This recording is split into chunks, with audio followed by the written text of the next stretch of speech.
The frozen winds of Velara 9 howled across the observation deck as Raya Solon stood motionless, her breath forming crystalline clouds in the sub-zero air. She had been stationed on this desolate mining outpost for 8 months now. The only human among the Krefthar, a wolf-like species whose civilization spanned 14 star systems. They were engineers, warriors, scholars. But healers? That was a different matter entirely. The Krefthar viewed injury and illness through a lens humanity had abandoned millennia ago. Survival of the fittest, natural selection, the strong enduring while the weak fell away. Their medical technology could mend broken starship hulls and synthesize complex chemical compounds. Yet they possessed no concept of compassionate care. No hospitals, no rehabilitation. If you couldn't heal yourself, you didn't deserve to survive. Raya had learned this the hard way during her first week, when she'd watched a Krefthar engineer fall from a scaffolding rig, fracturing his leg in 3 places. His packmates had simply left him there, expecting him to crawl to shelter or die trying.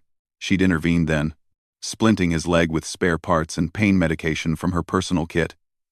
The Krefthar had been baffled, perhaps even offended. But the engineer had survived. Word spread quickly after that. Now, as the twin suns dipped below Velara 9's jagged horizon, Raya noticed movement in the settlement below. The entire pack was gathering hundreds of Krefthar emerging from their dwelling caves and workshops, forming a wide circle in the central courtyard. At the center of that circle, something small was moving. Raya's enhanced optical implants zoomed in automatically. A cub, no more than a juvenile by Krefthar standards, perhaps equivalent to a human 8-year-old. The cub was dragging itself forward on 3 legs, the 4th twisted at an unnatural angle, leaving a trail of dark blood in the snow. Each movement was agony made visible. The cub's name was Kirok. Raya knew this because she'd seen him before, playing among the cargo containers with other young ones, chasing each other with the boundless energy unique to children across all species. Now that energy was gone, replaced by desperate determination. Kirok was limping toward her quarters. Raya's heart clenched. She understood immediately what was happening. The pack wasn't helping Kirok, they were watching to see if he was strong enough to seek help himself. And they were watching her, waiting to see if the strange human would once again defy their natural order. She descended the metal stairs 2 at a time, her boots clanging against the frost-covered steps. The Krefthar parted silently as she approached, their amber eyes reflecting the dying light. There was no hostility in their gaze, but no warmth either, only curiosity. Would she help? Could she help? Kirok collapsed 5 meters from her, his small body trembling with exhaustion and shock. The cub's eyes, so much like Earth wolves, yet filled with an intelligence that was heartbreakingly sentient, locked onto Raya's face. In that moment, she saw something the Krefthar couldn't recognize: hope. Raya knelt in the snow beside Kirok, ignoring the cold seeping through her thermal suit. The cub's leg was mangled beyond anything natural. This wasn't a simple fracture. The bone had been crushed, likely in some industrial accident. Infection was already setting in, dark veins spider-webbing up from the wound. The Krefthar medics, if they could even be called that, had declared it terminal, untreatable.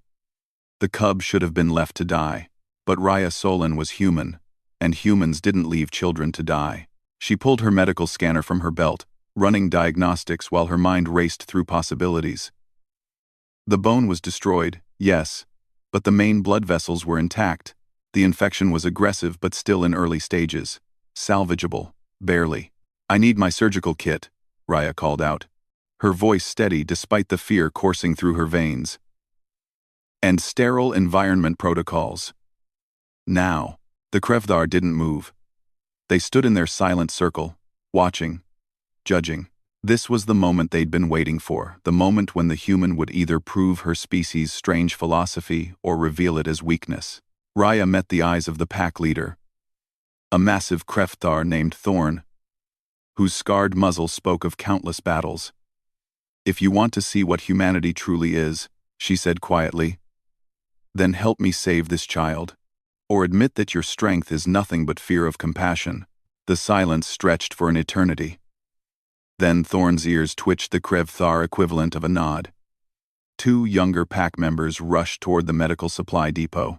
For the next 6 hours, Raya worked by portable floodlights in a hastily erected sterile tent. She amputated the destroyed portion of Kirok's leg, cleaned the infected tissue, and installed a temporary prosthetic frame from mining equipment components. It wasn't elegant, but it would hold. The cub would walk again.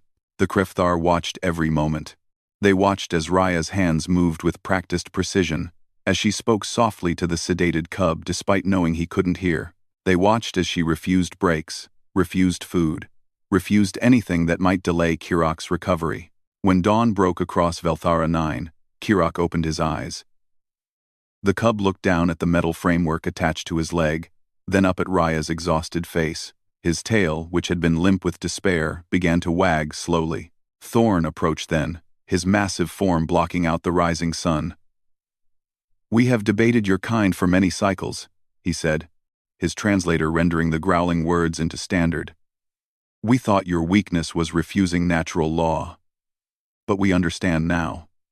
What of the problem? In the problem leading. What of the Perdija?" "Understand what?" Raya asked, too tired for diplomacy. "That humanity's strength is not despite your compassion," Thorn replied, "but because of it. You do not let natural law decide who deserves to live. You decide. And then you fight to make it so." The pack leader placed one massive paw over his heart, a gesture of deep respect among the Krefthar. Around them, hundreds of pack members did the same. "Teach us," Thorn said simply. Raya looked down at Kirok, who was already trying to stand on his new leg, determination burning in those young eyes. She thought of all the species humanity had encountered in their expansion across the stars. Some were stronger, some more technologically advanced, some older and wiser. But only humans looked at a broken child and saw not weakness to be culled, but potential to be saved. "I'll teach you," Raya said, reaching down to steady Kirok as the cub took his first wobbling steps. "But you have to promise me something." "What?" Thorn asked. "That you'll never again expect a child to crawl through blood and snow to earn the right to live." The pack leader's ears flattened shame, she'd learned, in their body language. "You have our word, Raya Solan. On every pack, across every world." As Kirok finally stood steady on 4 legs, 3 flesh, 1 metal, and the gathered Krefthar erupted in howls of celebration. Raya allowed herself a small smile. Humanity had brought many things to the galactic community. Art, philosophy, music, technology, but perhaps their greatest gift was the simple, stubborn refusal to accept that anyone was beyond saving. That was the day the Krefthar learned what it meant to be human.